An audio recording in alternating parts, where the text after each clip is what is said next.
Hi friends, ಎಲ್ಲರಿಗೂ ನಿಮ್ಮ ಪ್ರೀತಿ YouTube ಚಾನಲ್ಗೆ ಸ್ವಾಗತ. ಇವತ್ತು ನಾನು ಮೈಸೂರು ಬೋಂಡಾ ರೆಸಿಪಿಯನ್ನು ಹೇಗೆ ಮಾಡೋದು ಅಂತ ನಿಮ್ಮ ಜೊತೆ ಶೇರ್ ಮಾಡ್ಕೊತಾ ಇದ್ದೀನಿ.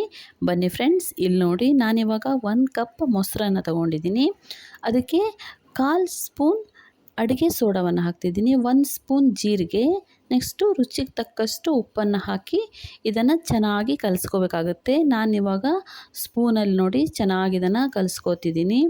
ಇದು ಎಲ್ಲ ಚೆನ್ನಾಗಿ ಮಿಕ್ಸ್ ಆಗಬೇಕು. ಅಡುಗೆ ಸೋಡಾ, ಉಪ್ಪು, ನೆಕ್ಸ್ಟ್ ಮೊಸರು ಇದೆಲ್ಲ ಒಟ್ಟಿಗೆ ಮಿಕ್ಸ್ ಆಗಬೇಕಾಗುತ್ತೆ.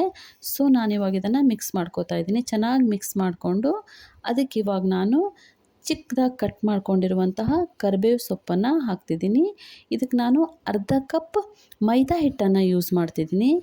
ನೀವು ಮೈದಾ ಹಿಟ್ಟಿಲ್ಲ ಅಂದರೆ ಗೋಧಿ ಹಿಟ್ಟಲ್ಲೇ ಮಾಡ್ಕೋಬೋದು. 1 ಕಪ್ ಗೋಧಿ ಹಿಟ್ಟನ್ನು ಹಾಕ್ತಿದ್ದೀನಿ. ನೆಕ್ಸ್ಟು ಚಿಕ್ಕದಾಗಿ ಕಟ್ ಮಾಡ್ಕೊಂಡಿರುವಂಥ ಶುಂಠಿ, 1 ಈರುಳ್ಳಿಯನ್ನು ಚಿಕ್ಕದಾಗಿ ಕಟ್ ಮಾಡ್ಕೊಂಡಿದ್ದೀನಿ, ಅದನ್ನು ಸಹ ಹಾಕ್ತಿದ್ದೀನಿ. ಅದ್ರ ಜೊತೆಗೆ 1 ಹಸಿಮೆಣಸನ್ನು ಚಿಕ್ಕದಾಗಿ ಕಟ್ ಮಾಡಿಕೊಂಡು ಅದನ್ನು ಸಹ ಹಾಕಿದ್ದೀನಿ. ಕೊತ್ತಂಬರಿ ಸೊಪ್ಪನ್ನು ಚಿಕ್ಕ ಪೀಸ್ ಕಟ್ ಮಾಡಿಕೊಂಡು ಅದನ್ನು ಸಹ ಹಾಕಿ ಚೆನ್ನಾಗಿ ಕಲಿಸ್ಕೋಬೇಕಾಗುತ್ತೆ. ಇದೆಲ್ಲ ಚೆನ್ನಾಗಿ ಮಿಕ್ಸ್ ಆಗಬೇಕು. ನಾನಿಲ್ಲಿ ಇನ್ನೂ ಯಾವುದೇ ನೀರು ಹಾಕಿಲ್ಲ, ಹಾಗೆ ಒಂದು ಸಲ ಮಿಕ್ಸ್ ಮಾಡ್ಕೊಂಡಿದ್ದೀನಿ. ಇವಾಗ ನೀರನ್ನು ನೋಡಿಕೊಂಡು ಸ್ವಲ್ಪ ಸ್ವಲ್ಪ ಹಾಕ್ಕೊಂಡು ಚೆನ್ನಾಗಿ ಕಲಿಸ್ಕೋಬೇಕಾಗುತ್ತೆ. ಒಂದೇ ಸಲ ಜಾಸ್ತಿ ನೀರನ್ನು ಹಾಕಬೇಡಿ, ತುಂಬ ತೆಳುವಾಗಿಬಿಡುತ್ತೆ. ಹದ ನೋಡಿಕೊಂಡು ನೀರು ಹಾಕ್ಕೊಳ್ಳಿ. ನಾನಿವಾಗ ಇದಕ್ಕೆ ಇನ್ನೂ ಸ್ವಲ್ಪ ನೀರನ್ನು ಹಾಕಿ ಚೆನ್ನಾಗಿ ಕಲಿಸ್ಕೋತಿದ್ದೀನಿ. ಈ ಥರ ನೀವು ಚೆನ್ನಾಗಿ ಕಲಿಸ್ಕೋಬೇಕಾಗುತ್ತೆ.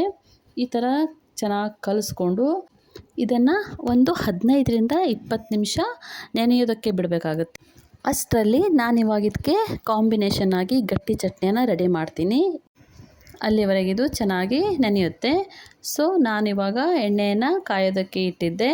ಎಣ್ಣೆ ಕಾದ್ಮೇಲೆ ನೀವು ಸ್ವಲ್ಪ ಸ್ವಲ್ಪ ಹಿಟ್ಟನ್ನು ಕೈಯಲ್ಲಿ ತಗೊಂಡು ಈ ಥರ ಎಣ್ಣೆಯಲ್ಲಿ ಬಿಡಬೇಕಾಗುತ್ತೆ. ನೀವು ಫಸ್ಟ್ ಟೈಮ್ ಮಾಡ್ತಿದ್ರೆ ನೀವು ಸ್ಪೂನಲ್ಲಿ ಸಹ ತಗೊಂಡು ಹಾಕ್ಬೋದು. ಸೊ ಇವಾಗ ನೋಡಿ ಎಷ್ಟು ಚೆನ್ನಾಗಿ ಉಬ್ಕೊಂಡಿದೆ ಅಂತ ಹೇಳಿ. ಇದನ್ನು ನೀವು ಇವಾಗ 2 ಕಡೆ ಚೆನ್ನಾಗಿ ಬೇಯಿಸಬೇಕಾಗುತ್ತೆ. ಇದನ್ನು ಇವಾಗ ನೀವು ಬೇಯಿಸುವಾಗ ಉರಿ ಚಿಕ್ಕದಾಗಿಟ್ಕೊಂಡು ಇದನ್ನು ಬೇಯಿಸಬೇಕಾಗುತ್ತೆ. ಜಾಸ್ತಿ ಉರಿಯಲ್ಲಿ ಇದನ್ನು ಬೇಯಿಸಬಾರ್ದು, ಇದರ ಒಳಗಡೆ ಎಲ್ಲ ಚೆನ್ನಾಗಿ ಬೇಯ್ಕೊಳ್ಳುತ್ತೆ. ಸೊ ಇವಾಗ ನೋಡಿ ಕಲರ್ ಎಷ್ಟು ಚೆನ್ನಾಗಿ ಬಂದಿದೆ ಅಂತ ಹೇಳಿ. ಈ ಕಲರ್ ಬಂದ ಮೇಲೆ ನೀವು ಇದನ್ನು ತೆಗಿಬೇಕಾಗುತ್ತೆ. ಇಲ್ಲಿ ನೋಡಿ ಎಷ್ಟು ಚೆನ್ನಾಗಿ ಬಂದಿದೆ ಅಂತ ಹೇಳಿ. ಟೇಸ್ಟ್ ಸಹ ತುಂಬ ಚೆನ್ನಾಗಿರುತ್ತೆ ಫ್ರೆಂಡ್ಸ್.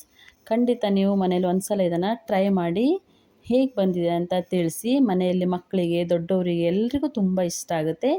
ನೀವು ಸಹ ಒಂದು ಸಲ ಟ್ರೈ ಮಾಡಿ.